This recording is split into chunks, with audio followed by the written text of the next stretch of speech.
Hello everyone. तो आज हम स्टार्ट करेंगे पॉलिटी का लेक्चर 14, जो कि हम स्टार्ट करेंगे फंडामेंटल राइट्स। ओके, तो लास्ट टाइम पढ़े थे कि फंडामेंटल राइट्स क्या होते हैं, लीगल राइट्स क्या होते हैं। ठीक है, इसके बारे में पढ़े थे हम लोग। बेसिकली एक ब्रीफ इंट्रोडक्शन दिए थे हम लोग। आज हम पढ़ेंगे आर्टिकल्स के बारे में। पहले अपन आर्टिकल 1 पढ़ चुके हैं, है ना। आर्टिकल 2 पढ़ चुके हैं, आर्टिकल 3 पढ़ चुके हैं। ठीक है, उसके बाद जो 4 से 11 तक होता है वो इतना इंपॉर्टेंट नहीं रहता है यूपीएससी के हिसाब से। तो आज हम पढ़ेंगे आर्टिकल नंबर 12।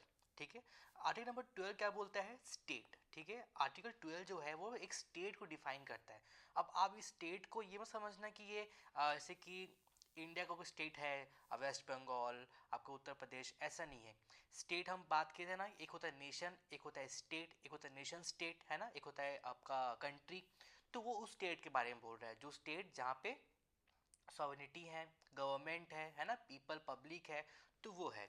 तो article number 12 define the state which include the following: the central government and parliament of the India. ठीक है, जो सेंट्रल गवर्नमेंट है और जो पार्लियामेंट है वो स्टेट है। ठीक है, अब आता है the government and the state legislature. वो एक स्टेट है, मतलब गवर्नमेंट का पार्ट है वो, है ना, स्टेट है वो भी।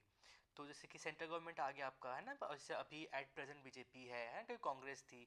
और जो पार्लियामेंट हो गया, जहाँ पे हमारे सब एमपीज है ना बैठते हैं। तो ये एक स्टेट है। ठीक है, जो गवर्नमेंट हो गए, है ना, और जो स्टेट वाले हो गए, एमएलए हो गए, विधानसभा हो गया, है ना, तो वो आपका क्या हो गया? स्टेट हो गया।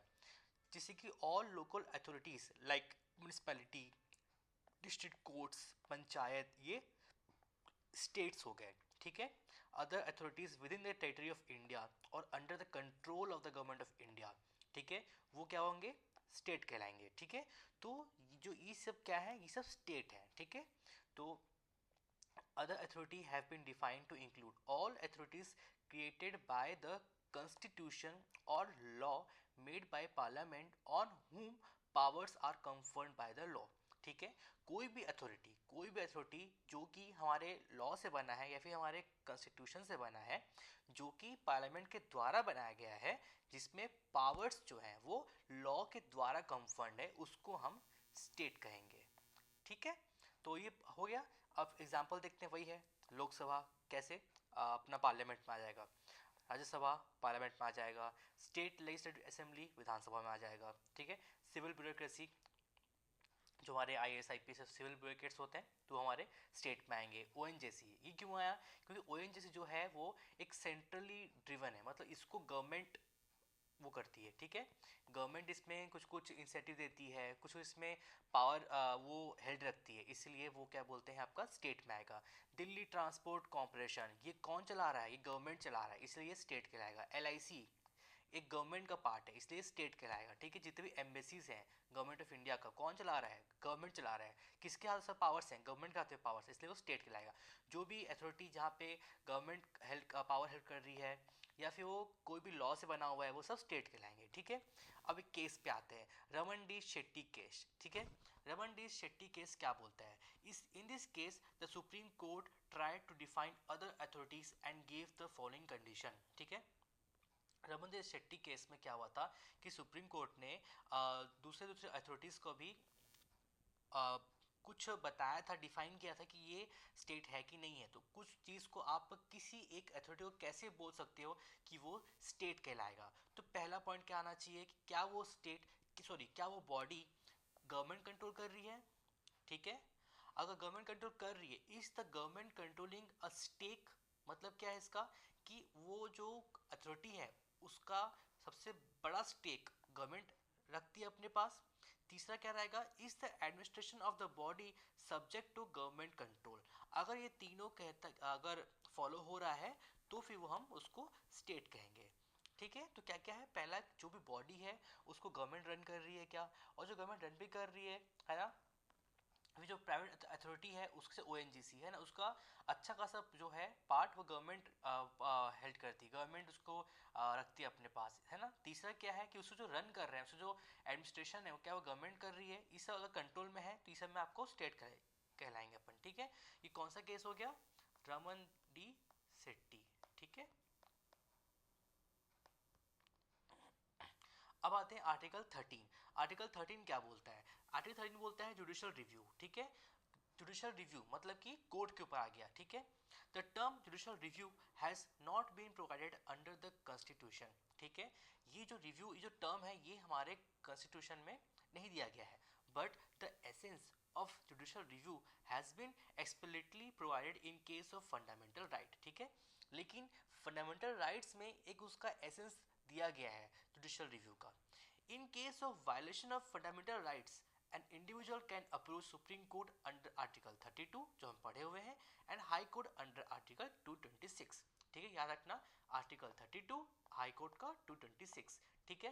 तो इसे बोल रहा है कि जुडिशियल रिव्यू नाम का कोई चीज तो हमारे कॉन्स्टिट्यूशन में नहीं दिया गया है, बट जो कोई भी हमारे फंडामेंटल राइट्स को हार्म करेगा तो हम डायरेक्टली जाके हम सुप्रीम कोर्ट में under article 32 and high court में अंडर आर्टिकल 226 में हम जाके वहाँ पे फुकार लगा सकते हैं, ठीक है। तो वही होता है judicial review.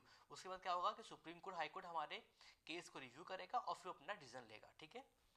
Any law made by state any law made by state that violates one or more fundamental rights, then such a law can be reviewed by Supreme Court under Article 32 and High Court under Article 226 and can be declared unconstitutional and void, ठीक है। कोई भी ऐसा law बन गया तो वो law में किसी का फंडामेंटल राइट्स जो है वो वायलेट हो रहा है, हार्म हो रहा है, और वो आदमी जाके फिर वो पर्सन जाके सुप्रीम कोर्ट में, फिर हाई कोर्ट में फुकार लगा रहा है कि मेरा फंडामेंटल राइट्स जो है वो हार्म हुआ है, वायलेट हुआ है, तो वहाँ पे क्या होगा, सुप्रीम कोर्ट और हाई कोर्ट जाके उसको रिव्यू करेगी, है ना, जिसको हम बोलते हैं जुडिशियल रिव्यू, और फिर वो वहाँ पे अपना ऑर्डर देगी। अगर वो सच में फंडामेंटल राइट्स को हार्म कर रहा होगा तो वो तुरंत वो लॉ को अनकॉन्स्टिट्यूशनल एंड वॉइड, मतलब कि उसका कोई महत्व नहीं हमारे कंट्री में, हमारे लॉ में, वो बोल देगी, ठीक है। It is explicitly expressed in case of fundamental rights, ये मेनली हमारा फंडामेंटल राइट्स में ही बोला जाता है। The doctrine of limited government confers the power of the supreme court under article 32 and high court under article 226, ठीक है। जो डॉक्ट्रिन ऑफ लिमिटेड गवर्नमेंट है वही जो है वो पावर देती है ना। Doctrine of limited government confers the power, ठीक है, to review law passed by legislature and action taken by executive, ठीक है। हम बोलते हैं ना कि कॉन्स्टिट्यूशन का मेन मोटो क्या है ना, मेन उसका क्या है, मोटो क्या है उसका, कि गवर्नमेंट के पावर को क्या करना, लिमिट करना। याद रखना, ये प्रीलिम्स में बहुत बार पूछा गया है, ठीक है। तो इसका मेन काम ही है कि ये गवर्नमेंट के पावर को लिमिट करता है। कैसे करता है वो इस बारे में दिया गया है। कैसे करता है? Bye article 13। उसमें कैसे करता है कि जो भी लेजिस्लेचर या फिर एग्जीक्यूटिव अपने पावर के तहत कोई एक ऐसा लॉ बनाते हैं जो कि किसी के फंडामेंटल राइट्स को हार्म कर रहा है, वो उसको अनकॉन्स्टिट्यूशनल एंड वॉइड कर देता है। इसी के नाते हम ये बोल सकते हैं कि the constitution is limit the government, power of the government, ठीक है। Doctrine of limited government consist of, तीन चीज का वो कंसिस्ट करता है। पहला, सुपरमेसी ऑफ द कॉन्स्टिट्यूशन, जो हम बात किए थे, है ना, सबसे ऊपर सबसे बड़ा कौन है, कॉन्स्टिट्यूशन है, ठीक है। दूसरा क्या है, फंडामेंटल राइट्स, ठीक है। तीसरा क्या है, जुडिशियल रिव्यू। ये तीन जो है, इसके लिए हम बोल सकते हैं कि डॉक्ट्रिन ऑफ लिमिटेड गवर्नमेंट हो रहा है, मतलब हम गवर्नमेंट के पावर्स को लिमिट कर सकते हैं, ठीक है, by the constitution, fundamental rights and judicial review, ठीक है। ये तो हो गया आपका लेक्चर 14। अब आते हैं लेक्चर 15, ठीक है। लेक्चर 15 नेक्स्ट लेक्चर में हम देखेंगे, ठीक है। हर एक वीडियो में एक लेक्चर रहेगा। चलो, थैंक यू।